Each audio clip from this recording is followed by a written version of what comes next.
나르시시스트는 타인과의 관계보다 본인의 이득이 중요하니까 꼭 피해야 하고 알아놔야 하는 나르시스트에게 가장 좋은 사람은 에코이스트입니다. 에코이스트는 생색낼 줄 모르고 자신의 탓을 잘하고 자신감이 없으며 싫어하는 것은 주목받는 것, 피해주는 것, 경쟁하는 것들이 있는데 이 정도가 클수록 에코이스트에 가깝고 나르시시스트에게 이용당하기 좋습니다. 나르시스트의 원인은 여러 이유가 있습니다.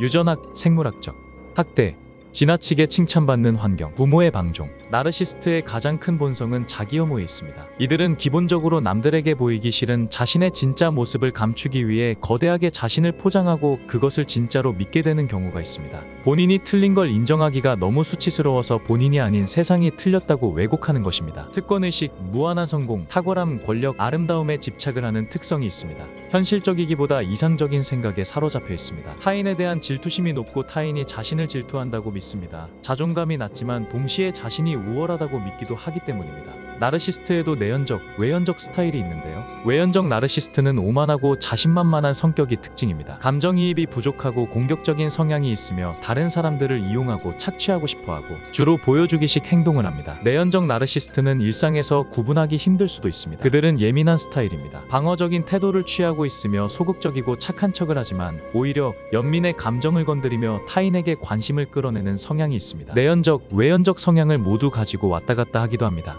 나르시스트의 특성상 약속을 우습게 여깁니다. 이들은 약속을 정할 때 당연히 자기위주의이기 때문에 타인과의 약속을 대수롭지 않게 여기고 있어서 약속을 지키는 일이 거의 없습니다. 보통 일반인들은 약속 시간에 늦으면 미안한 마음이 크고 진심으로 사과하거나 밥을 사기도 하지만 약속에 늦었을 때 대충 넘어가려 하거나 사과하지 않기도 하고 내가 이런 사정이 있어 늦었다며 도리어 화를 내거나 우리 사이에 이런 일도 이해 못하냐는 식으로 쿨한 척하며 오히려 판을 깝니다. 쉽게 말해 자신의 이미지가 실추되지 않기 위해 자신은 쿨한 척 높이고 남을 깎아내리는 겁니다. 물론 자신의 머리 위에 있다고 생각하는 사람은 상황에 따라 과도하게 쩔쩔매고 필요 이상으로 그 사람들을 배려하는 척하며 자신의 이미지를 위해 약속을 잘 지키기도 합니다. 이들은 오히려 자신은 거짓말을 못한다고 하기도 하고 정직하고 착하고 올바르다는 것을 주장하고 어필합니다. 타인을 가장 무시하는 사람이 나르시시스트 자신인 걸 모른 채 세상이 온통 자신을 하대하고 오해하는 인간들이 대부분이라 생각할 가능성이 높습니다. 나르시시스트는 자신의 이익을 위해 사람들을 이용하거나 조종하는 경향이 있기 때문에 이들과의 관계에서 경계선을 설정하는 것이 중요하다는 것을 명심해야 합니다. 자아 중심적 행동, 나르시시스트들은 칭찬과 존경을 얻기 위해 주변 사람들의 주목을 끌려고 하며 다른 사람의 의견이나 감정을 무시하는 경향이 있습니다. 자신의 이미지에 타격 없이 남을 끌어내릴 수 있는 기회가 있다면 무조건입니다. 이럴 때는 그들과 거리를 두고 그들의 감정에 빠져 에너지를 낭비하지 않는 것이 중요합니다. 타인 조종 및 약점 이용, 나르시시스트들은 타인을 조종하거나 약점을 이용하여 자신의 이익을 추구하고 지위를 높이려고 합니다.